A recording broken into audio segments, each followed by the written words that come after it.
Assalamualaikum warahmatullahi wabarakatuh. Perkenalkan, nama saya Susi Mardianti dari kelas Perbankan Syariah E semester 6 dengan NIM 1714-20169.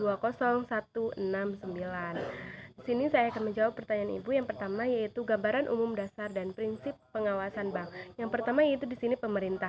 Nah, pemerintah ini berkepentingan segala aspek kepentingan, maka pemerintahlah yang mencakup. Nah, di sini bertanggung jawab moral dan bertanggung jawab sosial. Sebelum ke otoritas pengawasan bank, di sini yaitu pemerintah ke lokasi. Nah, lokasi ini yaitu bank sentral atau lembaga independen. Lalu masuk ke otoritas bank, pengawasan bank. Nah, otoritas pengawasan bank ini ada lembaga ini bertujuan untuk bertanggung jawab atas keseluruhan. Nah, yang kedua kecukupan sumber daya. Nah, selanjutnya yaitu perizinan ini diterima apa ditolak sih, diizinkan atau tidak untuk perbankan ini menjadi sehat. Nah, setelah regulasi ini kebijakan pengkreditan, kualitas aset ini baik atau tidak untuk digunakan, layak atau tidak untuk digunakan. Nah, selanjutnya yaitu risiko, ada risiko pasar, risiko manajemen, dan risiko tim audit. Nah, tim audit ini sangat penting. Kenapa? Karena merupakan suatu peraturan atau mengontrol, mengecek ulang data-data dan dokumen. Contoh, jika ada pegawai bank melanggar, maka terkenalah sanksi. Contohnya pemakaian sendal ketika melakukan bekerja ataupun pakaian tidak rapi, itu dikenakan sanksi oleh tim audit karena atas melanggarnya. Nah, setelah diketahui sistem perbankan ini aman dan sehat, maka lalu kita langsung terjun ke perlindungan dan kepuasan nasabah. Nah, nasabah ini puas atas perlindungan bank ini sendiri karena bank ini aman dan sehat. Setelah itu nasabah akan menarik nasabah lain agar ikut menyimpan dana di bank itu sendiri. Nah, kondisi dan pertumbuhan perekonomian yang kuat dan sehat akan memperbanyak nasabah. Nah, di sini meminimalkan risiko krisis perbankan.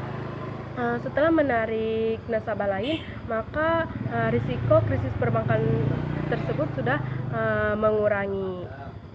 Yang kedua yaitu penjelasan tentang 6 prinsip metode pengawasan bank. 6 prinsip dan metode pengawasan bank ini yang pertama yaitu peraturan regulasi. Peraturan regulasi yaitu mengatur perizinan pendirian bank itu sendiri. Jadi ditolaknya atau baiknya atau tidak melakukan perizinan. Yang kedua yaitu pengawasan tidak langsung. Pengawasan tidak langsung ini yaitu melihat dari suatu laporan bank. Jadi di situ pengawasan tidak langsung. Nah, yang ketiga yaitu pengawasan secara langsung, turun atau terjun secara langsung ke perbankan dan melihat kebenarannya atas dokumen atau laporan yang telah dilaporkan. Nah, yang keempat yaitu kontrak komunikasi teratur dengan baik. Jelas ya, ini komunikasinya harus baik terhadap jaringan sekitar atau kantornya.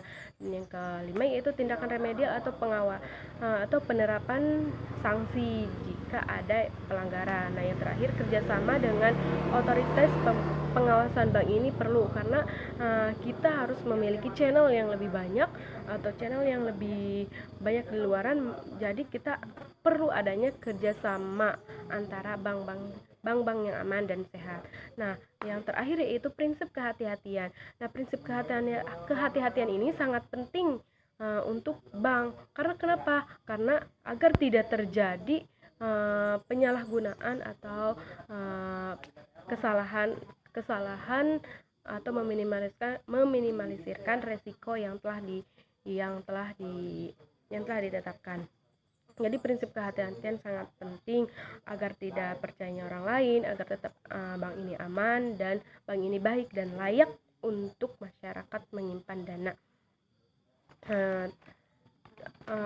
Prinsip kehati-hatian ini pegawainya harus mencakupi 5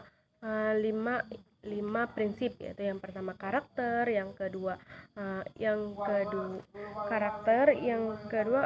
capacity, capital, collateral, dan condition. Ini 5 ini harus diterapkan Selain untuk menjaga, ini pun untuk menjaga kestabilan perbankan syariah atau perbankan lainnya. Mungkin cukup sekian dari saya, kurang lebihnya mohon maaf. Wabillahi taufik walhidayah. Wassalamualaikum warahmatullahi wabarakatuh.